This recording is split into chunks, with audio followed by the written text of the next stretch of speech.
Welcome to my humble abode. I'm Yorkie the Talespinner, and this is Tales Over Coffee, our morning show where we start the day with a coffee and a narrative tale. And this is a rather odd where the water turns to wine. Let's step inside. How far we go with this, I don't know. It's essentially a Let's Try on the channel. I found it intriguing, but I don't know how intriguing it's going to be. I tested it briefly on the Humble Bundle channel, which will disappear at the end of the month. Yorkie gets Humble channel.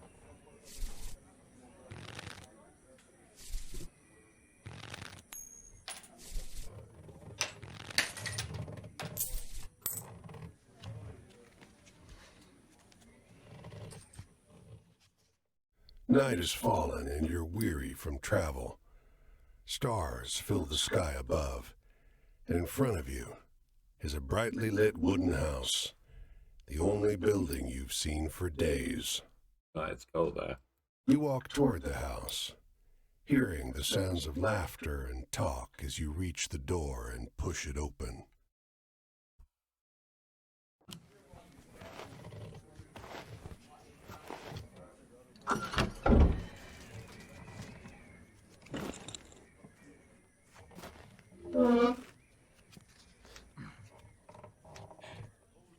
You sit down and join the game.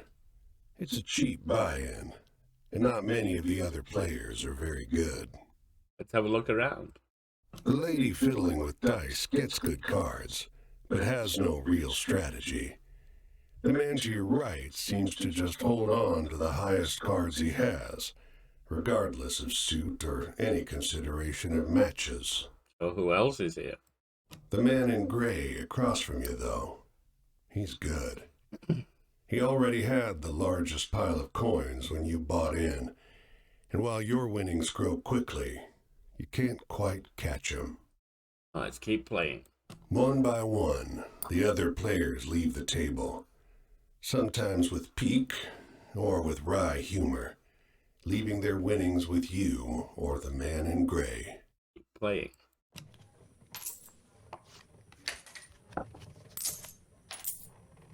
That man looks more hirsute than I am.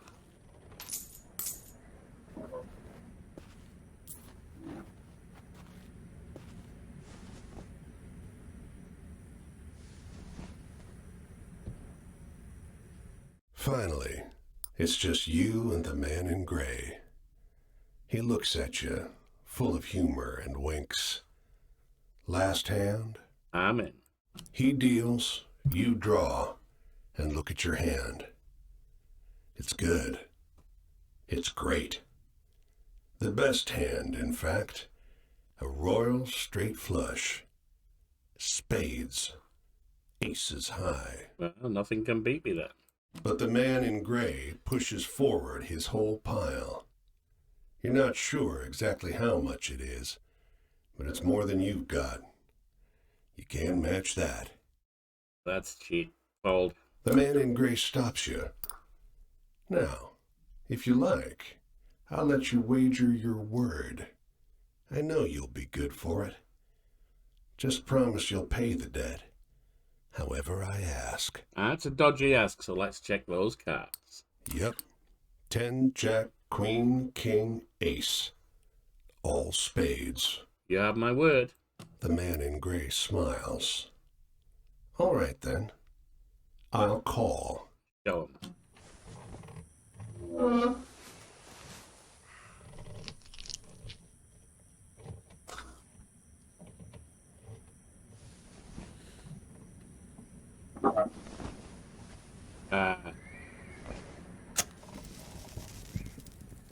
Well, that would be why he's more hirsute than I am. We have a Miss Wolf here of some kind. Well, your luck wasn't so good, was it? That's quite the hand, but not for the game we're playing. I'm afraid you owe me. Your life, sure, but more than that. Your labor. You cheated, my friend. I should call you out. You see, this land is built on stories. It's one big story, this country, woven of many small ones.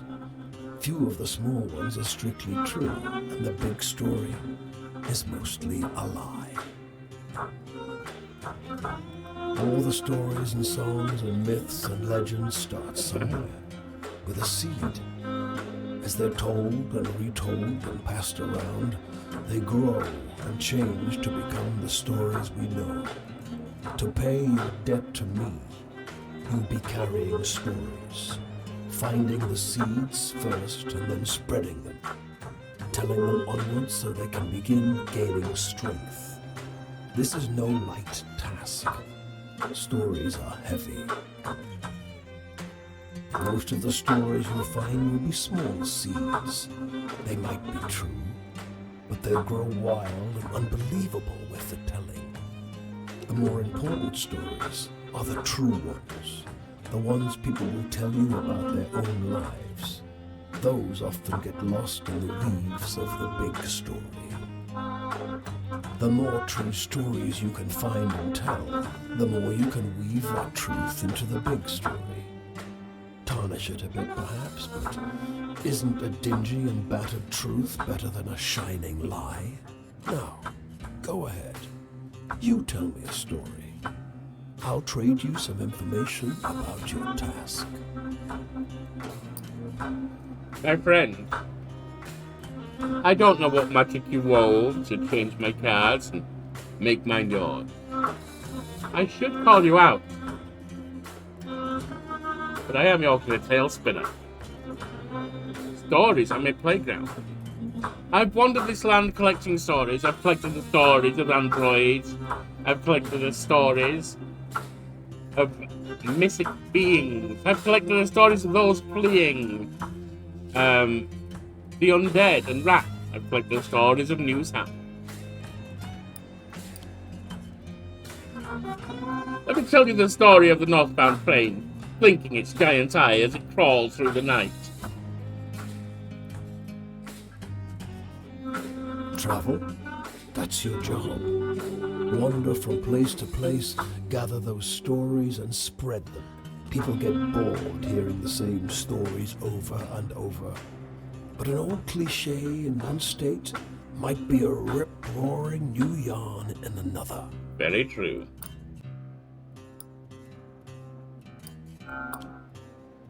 The story of the parting of a cloud of fog to reveal a brief glimpse of the land of promise and plenty.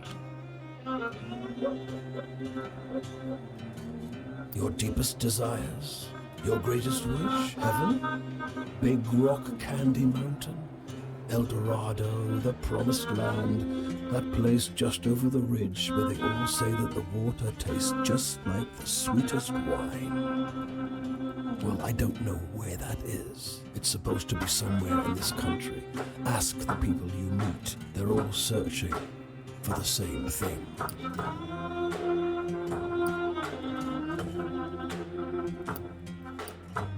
The story of an endless series of doors of different kinds, leading on to more doors. Which will you choose?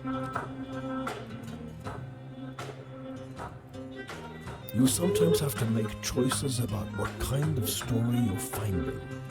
Is it a love story or a tragedy? Every story is a love story at its heart, my friend. Love of self, love of money, or love of others. Don't gather too many of one kind. This grand story needs variety. The Wheel of Fortune. The story of tossing a pair of bone dice on a blood-red velvet table. They come up snake eyes and wink at you.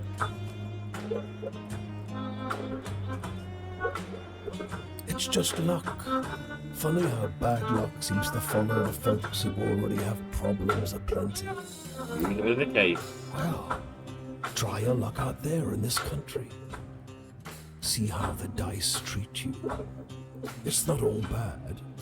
You'll have to work hard, but I'll give you the gift for seeing the true shapes of people. Not many can do that. And the lightning struck tower The story of a black and grey city, where every building is filled with desiccated corpses. I think we just lived that in the Walking Dead episode 1. Season 1. I'll strip away your flesh to make the journey easier, but still you will feel pain.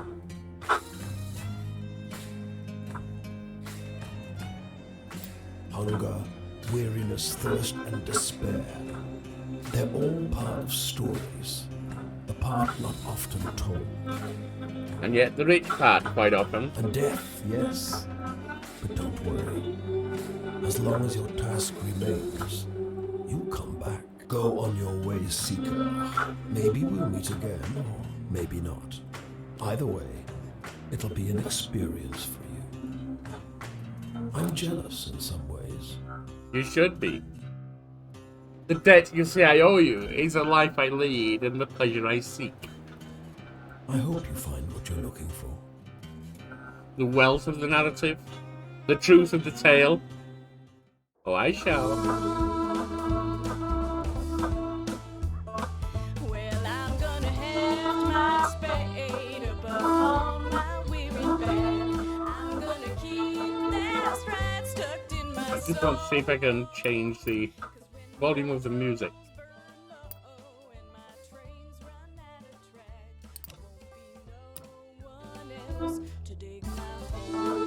That doesn't seem to have changed it. Or maybe it has now. This bungalow is being ransacked. There's furniture piled in the front yard, ammunition heaped under the mailbox, and a crowd of clean-cut men ripping apart a car in the driveway. There's often the clean cut who steal. We just think it's the dirty. We do steal as well, but generally to a lesser extent and less successfully. The two heavily armed, mud-caked women leaning over the porch railing share the same bored grin. One shouts at you. Lend a couple innocent gals a cigarette? I see no innocence here, but a tale perhaps. You are about to hand her a smoke when those men draw pistols and shove you hard into the dirt. You know these girls? Not They yet. demand. It may be my pleasure to get to know them. Once they've dumped your bag out into the road, they decide you're harmless. If you were selling booze too, you'd have a lot more cash, sneers one. On the porch behind him, the two bootleggers are fingering their empty rifles, grinning in disappointment. No booze for you here, young ladies. No booze for you here. As we make our way down through Maine.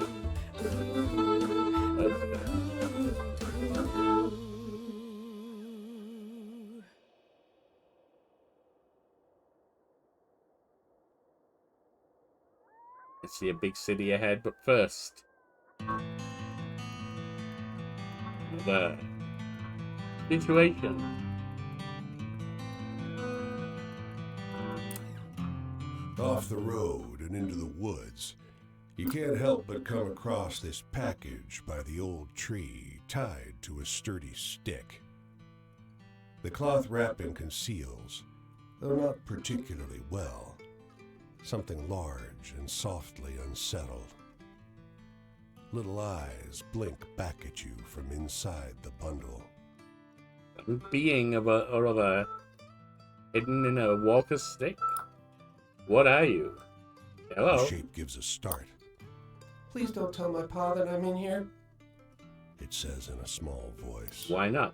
Pa doesn't want to live with us anymore. But I want to go with him. Don't tell him, please. I'm hiding. I won't tell. You tell the boy you'll keep his secret. You don't see his father anywhere. You don't see another soul for miles. I suspect this is not a human. Maybe a boggart or similar elf house gnome. Traveling with the father, the walker with a stick who has left it behind.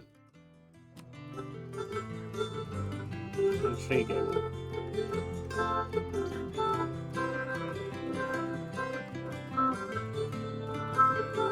Portland, Maine.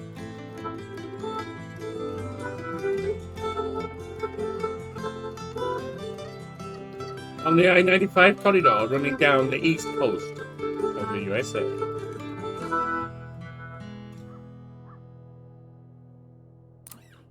They don't come every year, you know. The old man is sitting at the edge of a rotting old pier, crooked legs dangling over the water. He watches a pair of seagulls preen and groom each other on a rock just off the shore. Why do you suspect they don't come every year, old-timer? Just when the fishing is going to be good. He taps great, black, thick globs of spent tobacco out of a huge ceramic pipe. I got another year, I guess. The albatross is always seen as a beast of bad omen by sailors. Here we have gulls of good omen, it seems. 1 year, more year of what? Another year of this town being here, he replies, letting a grin spread across his face. If the seagulls came, that means enough fish to keep it in place. Ah yes, beware overpredation, and we'll wipe the place off the map quickly.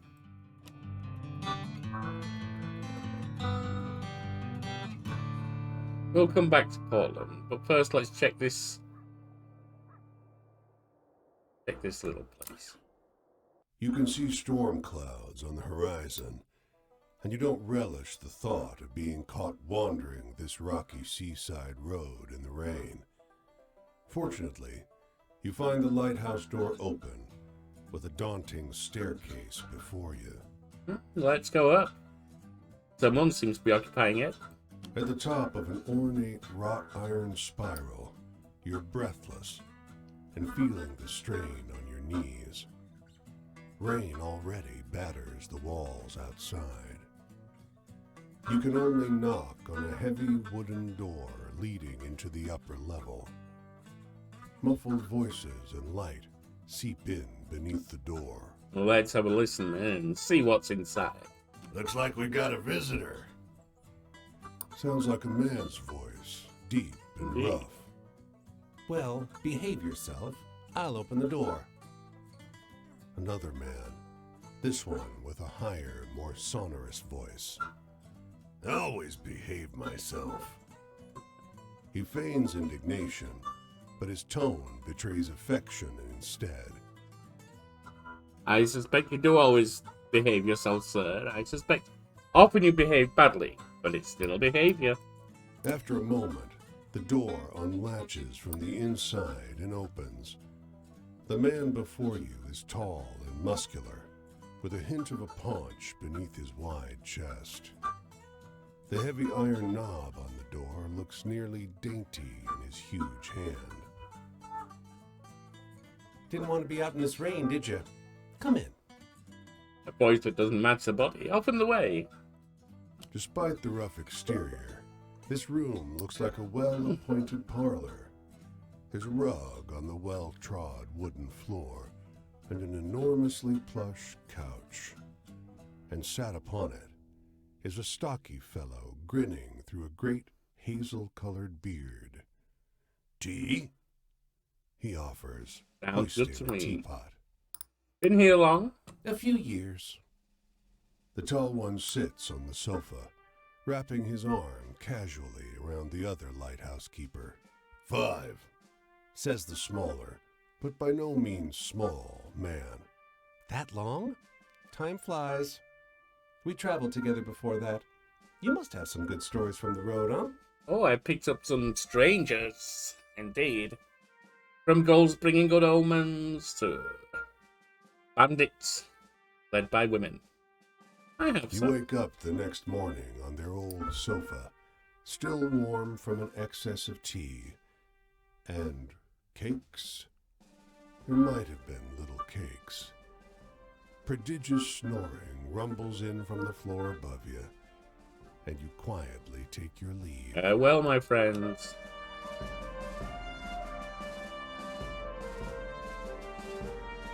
The woman walks the small town square with the poise of Betty Davis. The confident stride and inimitable mannerisms elevating the sidewalk into a plush Hollywood carpet. And wrapped around her neck, a yellow velvet ribbon, bright as an ocean sunrise. A starlet with no star to follow. You question a well-dressed man parked outside an oyster house.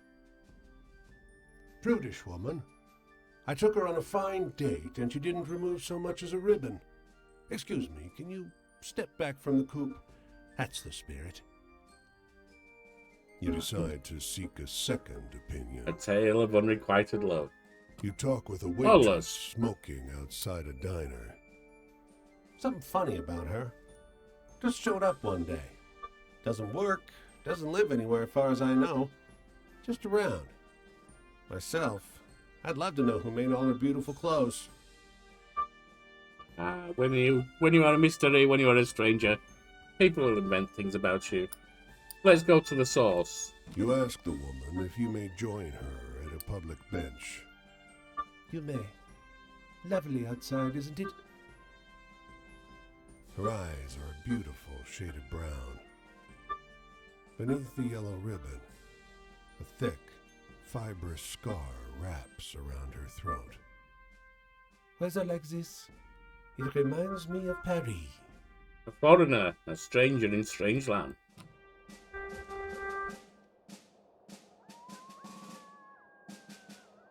And so the tales continue, and we continue the march south.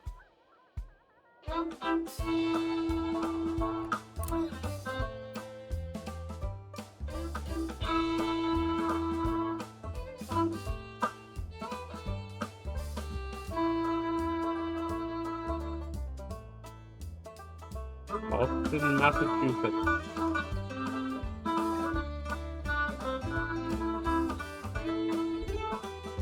Before we do, let us correct the tale of the church.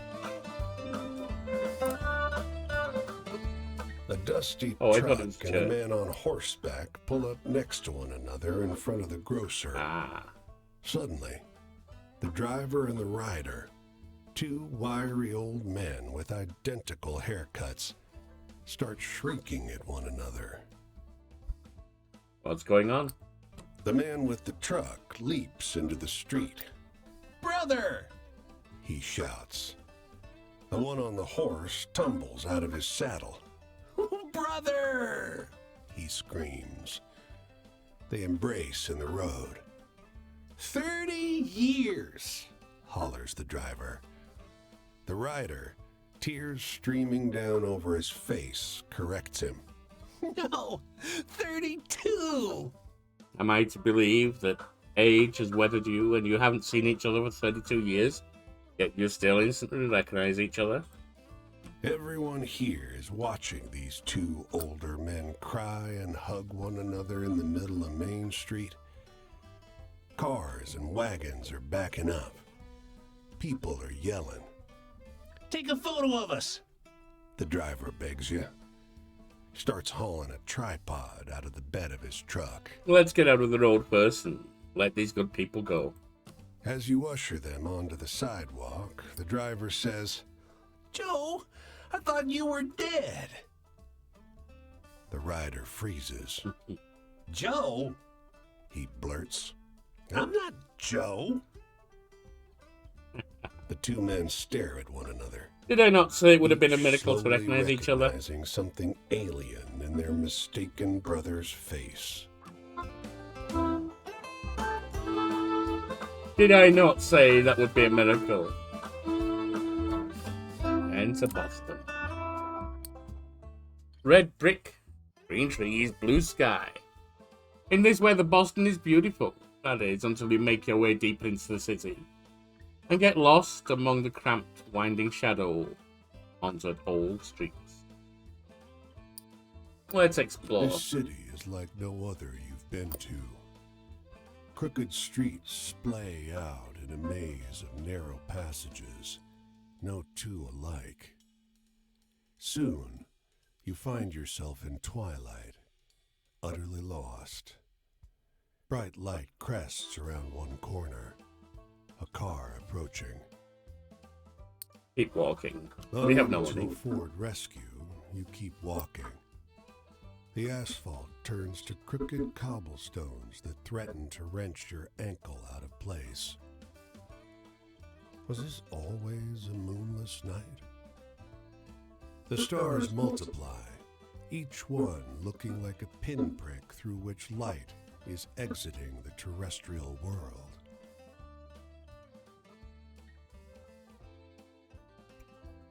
Continue walking. It's hard finding your way through in pitch darkness. You go by touch and sound, feeling the scale of the streets by the echoing of your footsteps, fingers tracing the rough surface of the buildings. And then, a rumble of noise in the distance. You know, there are those in the city who've been there long enough. They can tell where they are just from the feel of the cobblestones. Let's listen. You quiet yourself, suddenly fearful. The clear sky tells you it's not thunder, but cannon fire. The city comes alive with fires and shouting. You find yourself trampled by a mob of men in thick brown coats, a phalanx of bayonets advancing up the street. Some kind of war are coming. When you come to, there's no sign of the commotion, the war that you were just caught in.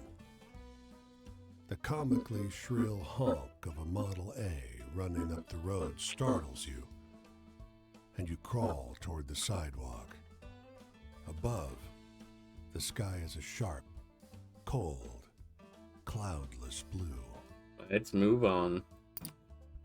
See if we can earn some money. You wander the streets of the city looking for a way to earn some cash.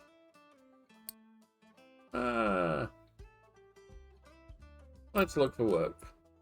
You're waiting for the light to change outside a corner store, when the cashier sticks his head out of the window and shouts, "Hey, you got some time? Want a little cash?" Sure.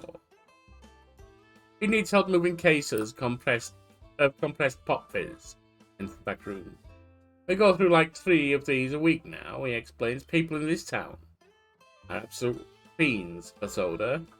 There's 3 soda jerks in this neighborhood alone, and we're still making a killing. People love what people love. I can't stand the stuff, though, he admits. And I'm not sure it's right. How do you mean? Ever read the ingredients? Curled my hair, no lie. And with that cryptic warning, he tosses you some coins and gets back to selling soda. We'll move on. What's in the store? We could buy some food, but I think we're okay right now. At the train station, not moving anywhere. Let's leave.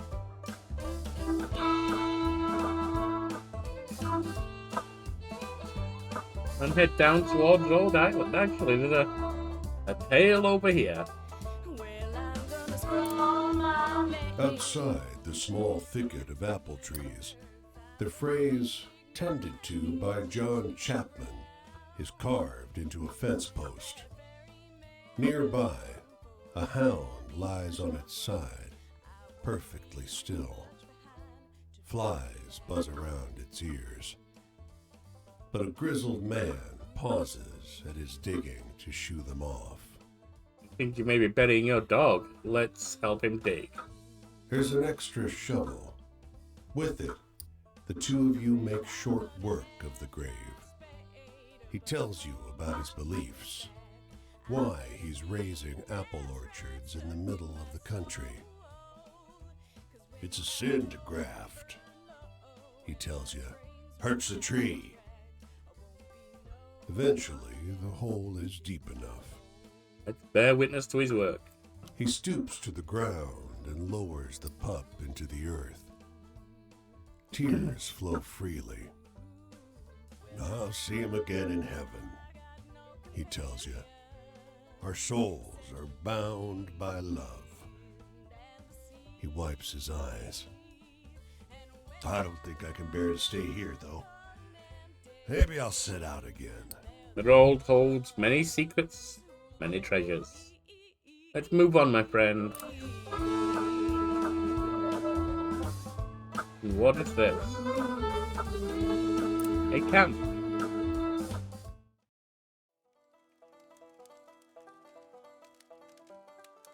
Hey there, stranger. You're welcome to enjoy this fire with me, if you're respectful, that is. I can respect you, young one. This here is my spot, and I ain't inclined to share it with any bad characters. You can call me Quinn. Fair, Quinn, fair. These here are my venturing companions. Cass is the big un, and the one with the spots is Flip. I usually beat my way on the rails, but the road news said this town was fat, and the weather was fine. So I'm taking in the sights and seeing what I can drum up. Sounds good, Quinn. Hey, tell me one of those exciting stories.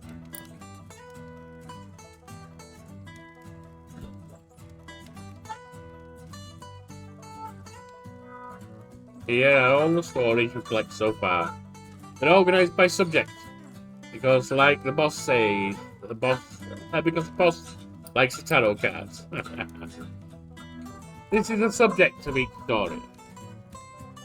If you tell this person a story about love, for example, they will tell you something from their own life relating to the subject or thing. As night goes on, this icon will move left to right. When it reaches the right side, the night is over, and so is your storytelling. The person you're talking to will usually tell you where they'll be next, so you can find them again. If you tell them the types of stories they request, you'll gain their trust, and an eye will open. When it opens fully, the next time you meet them, they'll open up more about their lives. They'll remember this from the conversation. So don't feel you need to open the eye all the way the first time you meet someone. Dance around, get to know them. You're a traveller, my friend.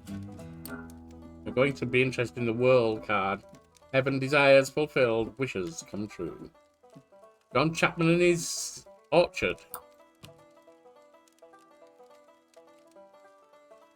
Ain't life got enough tearjerkers in it without telling stories like that? Jeez. Wishes come true, huh?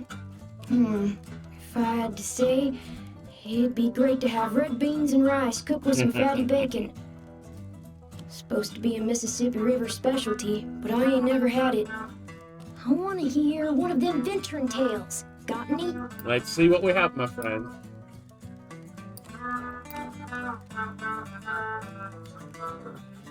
Ah, yes.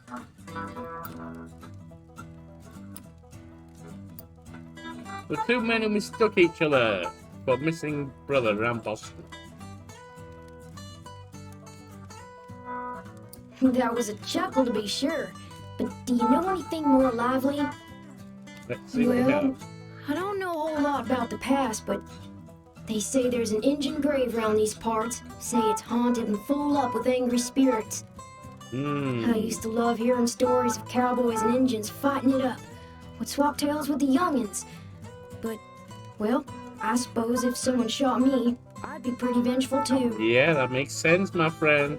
Hey, do you got any really thrilling stories to tell? I'm hankering for one of those.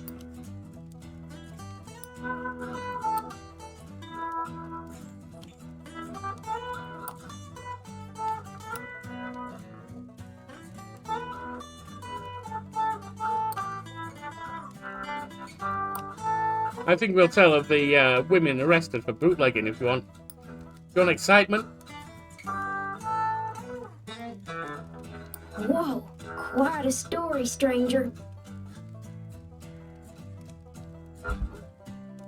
Indeed, my friend, there are many interesting people in life. Authority, bosses and such.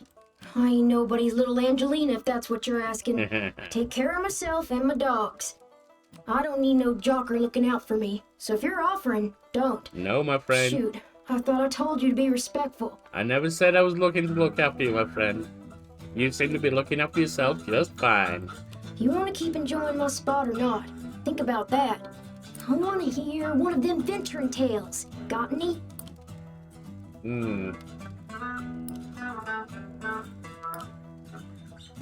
How about the boy who ran away with his father in Maine?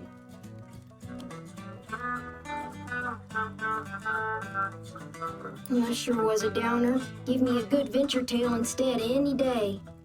My family. There ain't no way I'm gonna start jaw-flapping about those bastards. Judases, the lot of them. My family's Enough like said. that. Hey, do you got any really thrilling stories to tell? I'm hankering for one of those. I'm running out of tales right now, my friend. There's the seagulls. Try the elegant woman, it's about all we've got left. I don't think the seagulls will interest you. Well, that sure was a downer. Give me a good venture tale instead any day. Sad. Oh, so you think just 'cause I'm young, I gotta be sad? No. Crying after my mama every night. That's wrong, my friend. I'm not saying that at all. Just how much sadness is in the world. I don't need you looking after me, so if you're offering, don't. And I thought I told you to be respectful. What you really ought to be asking yourself is if you want to keep enjoying my... Well, night's over. I think I'll see what's happening up the road this way. You heading over New York way? Maybe we'll catch each other sometime. Didn't understand all your stories, but I'd gladly listen to more if I see you again. See you then, Tramping Quinn. life suits me just fine. Every day's adventure. With things being so depressed, folks walk around like it's the end of everything good. But it ain't. Plenty nice things to see if and you know where to look. I'll see you around, Quinn.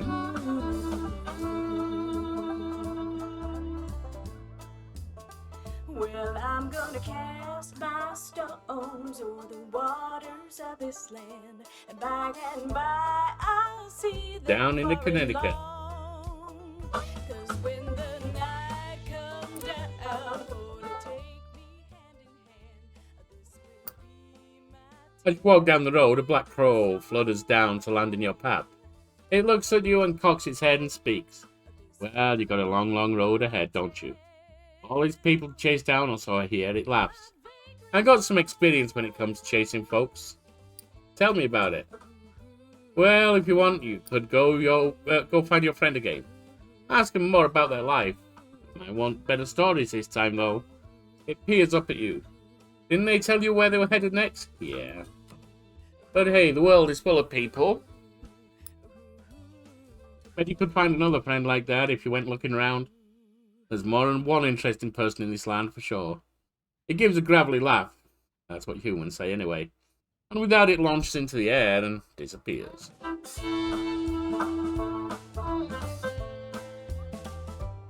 Left control swiftly.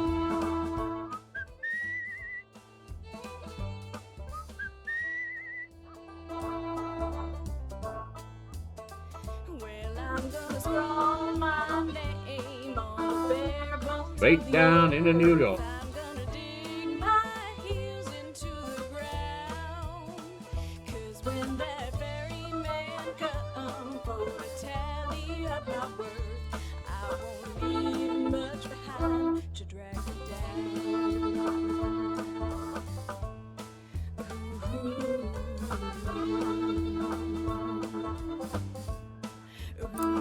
Tales of the countryside before we As hit you the walk city. along the river near an unfinished bridge, men with a tool belt catches sight of you.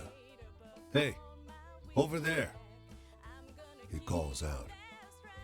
You look like you could use a quick way to get some hard-earned money. Hard-earned is right. The bridge hangs high over a perilous drop. Life is nothing without excitement and risk. Let's accept. Great, he exclaims. Suppose you'll want a safety belt. We Thunderbird people don't need them. We fly when we fall. He Let's- chuckles. Let's belt up. You find yourself up high, looking over the rushing river that crashes around the foundation of the bridge. As you work side by side, the man mentions, "You can see Thunderbirds up here if you know how to look." Oh yeah? How? You ask him to explain. Practice your peripheral vision, if you dare. Last thing you need up here is for them to see you seeing them and come swooping at you, he says laughingly. Let's try. You only see the clouds thicken. It sure does pass the time working. The man pays you well when you're done with the job. Thank you, my friend. It's time I moved on. Night come down for to take me hand in hand. This will be my tale, my vagrant song. Listen to this, blurts boy loitering outside the grocery store. He works his way through a long and strange story about the apple orchard planter who planted 10,000 trees. There they finish. What do you think? Wait a minute. Holy shit, you know this story. It's a story of John Chapman, his orchard and his dog, but wildly altered. For a couple of moments, you're too surprised to respond. Seriously, the boy insists. What do you think of that one? It can't be real. Surprisingly, the boy's delighted. That's what I told my brother, he exclaims. But he dunked me in a rain barrel and punched me. That's such, you tell him. Kid shrugs. I put wasps in a cup and held it on his back while he was sleeping, so we're square now, I guess. Ouch, that's vengeance. Story grew in the telling.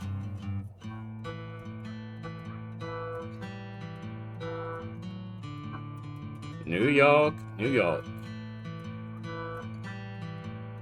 So forgettable they had to name it twice.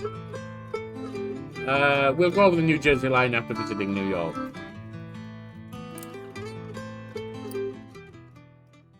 Let's earn some money. The air stinks of gasoline and trash. And you're boxed in by brick, but damn, there's something invigorating about that stink. God, you feel like there's been an engine on your chest. Earn some money. You wander the streets of the city looking for a way to make some cash. Look for some work again. You join your queue of labourers, waiting at a street corner. Soon a truck pulls up and everyone jumps in the back. The job's good, one woman assures you. You ride a short way before the truck pulls up at a factory. Everyone hops out and starts putting on heavy coats. What for? The whole factory is a vast cold meat locker. You're shivering in only a few minutes, dragging the carcasses around is hard work. But it only keeps you warm. Soon your hands are totally numb. Keep going. You grit your teeth and keep working. By nightfall, you're shaking almost uncontrollably. You're paid a full day's work, but it's hardly worth it. Tavern Explorer. The engines belch black smoke as the ferry churns gray water into froth. A broad-shouldered figure leans out over the rail, eyeing the skyscrapers on the horizon. Nearby, a man and a woman speak in low, urgent voices. He takes her wrist gently. She is weeping softly. The lovers. Let's listen to the couple. I wish you didn't have to go. She says. There's gotta be work on some of those buildings going up. His thumb skates over her pulse point. I checked every day for a week. There ain't. I'll be back, though. Got your picture in my wallet, don't I? It's not forever. Let's keep listening to this love-lost couple. Her words are split by a sob. Might as well be. My parents didn't come to New York for this. She leans against him, the wind tousling her hair. He pulls her to his chest. I'm leaving because I gotta go. If there was another way... They stand together, close, quiet, in the stiff breeze. The tides of lovers are often cast adrift by the world. Let's move on. I need to check some. And I will be right back. Anything in the store, we're back. No, our food and everything's good. Well, I'm gonna cast my stones over the waters of this land, and by and by New I'll Jersey. see them far and long. 'Cause A few wanderers like you are looking for a place to camp. We heard there's a Leatherman cave nearby. They tell you. They describe a locally famous vagrant who hiked this area for almost 30 years. He's dead now, but his caves are the best place to camp at any town. Where is it? You and the other wanderers find the cave easily, because someone's lit a fire there. As you approach, you see a silhouette bend over the flames with an odd creaking sound, like a door swinging in the wind. Who's that? His coat is crudely stitched from leather plates that squeak against each other. The Leatherman. One of the others whispers. A ghost. The Leatherman must have heard, but he just stares. His face is corpse still. Of course he's a ghost. He's eating, you say, and point out his can of beans. Je ne suis pas un fantôme, The Leatherman says, and adds, idiot. Oh, bursts your companion. Canadien. Soon he and the Leatherman are deep in conversation, and your group has a safe place to rest. See, he's a Canadian. Much scarier than a ghost.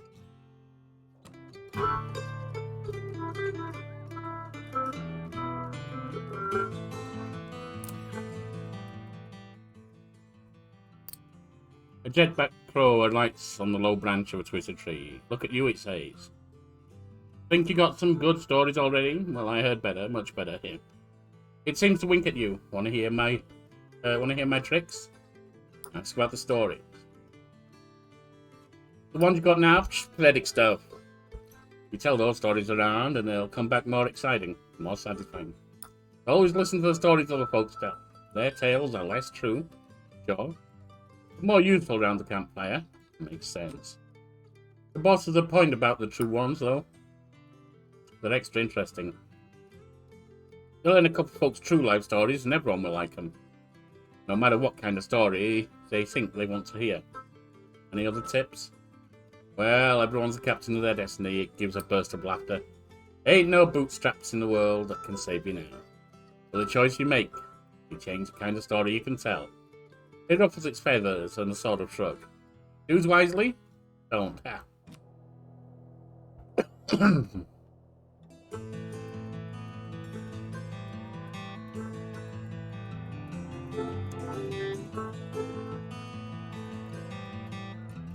We have tails ahead. It looks like we have another crow here.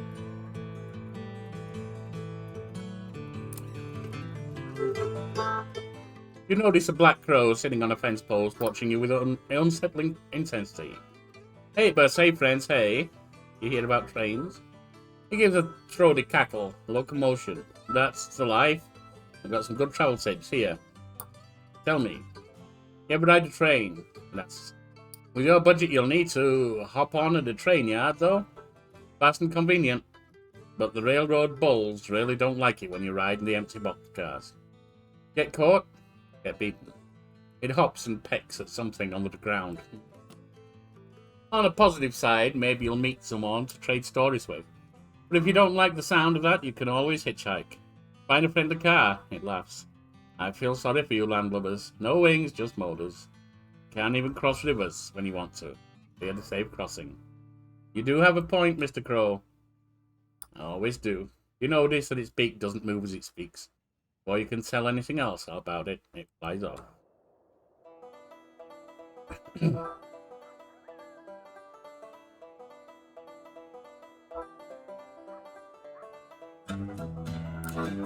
The stream is a clear, reflective shade of blue, unusual in this region where bog iron colors the river's brown. Across the way, a goat with great leather wings laps up the water, its sunken red eyes fixed on your every movement. A strange beast indeed. Let's take stock. You now notice the unnatural absence of wildlife. No fish swim in the stream. No birds sing in the trees. The winged goat drinks with a forked tongue, only abstractly concerned with your presence. Let's move a little closer. Over the hill, a scorched one-room house lies abandoned, two of its four walls in ruins. The goat rears up, front hooves curled, and stretches its wings out to their full breadth. Draw carefully closer. The goat opens its mouth and wails. A protracted, shrill sound, indistinguishable from the cry of a human infant. It only begins to stop when you take several steps back. Very well, goat ringing. I shall leave you. The winged goat doesn't follow. Instead, it lies down inside the burnt house, surrounded by portraits of a large family, glass frames stained brown from smoke. Most unusual situation.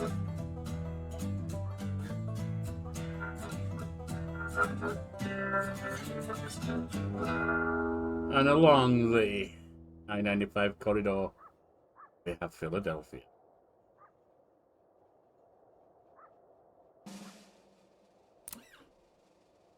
You hear the whippoorwill first, shrill and close. Then you see him, high up above the black streaks of wires. A lineman, fraying belt holding him to the pole. A damned bird has come to perch on a power line, stare hungrily at the man's soul. Let's watch him. He's unsteady. His hands are shaky, and his body sways in the wind. You spot his tool bag next to the pole, worn and frayed, much like the man. A half-gone bottle of cheap rye pokes out of it. Let's take it. What's he gonna do? Come down from the pole? You snatch it from his bag in one quick motion and walk away.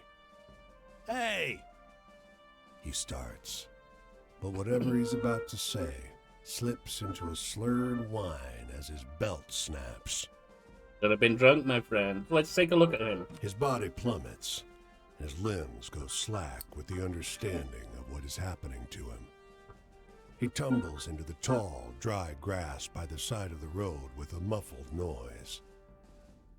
All you hear is the call of the whippoorwill. Eager, loud, thankful. Climbing drunk is a bad mistake. He leans against a fence and turns to face you as you pass him by. At his back is a bag full of bird seed. He assures you that the gawky birds perching on his body are the last remaining passenger pigeons. Well, they were extinct. They look extinct to you? You're not sure those dull gray pigeons look anything like the pictures you've seen of passenger pigeons. But but aesthetic you can't help renditions. thinking they stare at you a little too intently. Say, you like birds? Sure. They're lovely creatures. Guileless, really. Hunted damn near to extinction, weren't you? He strokes one of his birds under the chin. You think you see drips of blood flecking the creature's dirty gray head. Oh. Excuse me. You sense it's about time you start moving on. You be kind to the little birds now, you hear? You hurry along the road, though the flapping of ungainly wings seems to follow you for hours. Now, were they knowing on him, or was he knowing on them?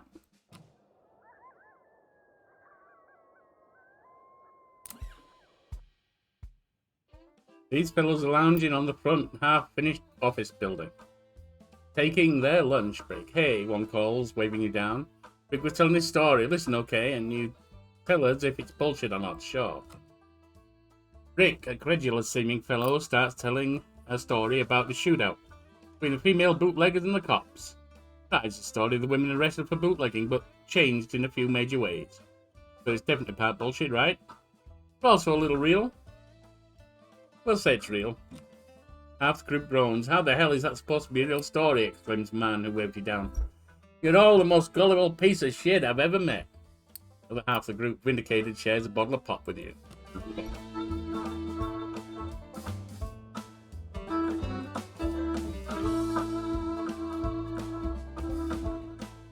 we'll hop a train, but that's where we'll end for now.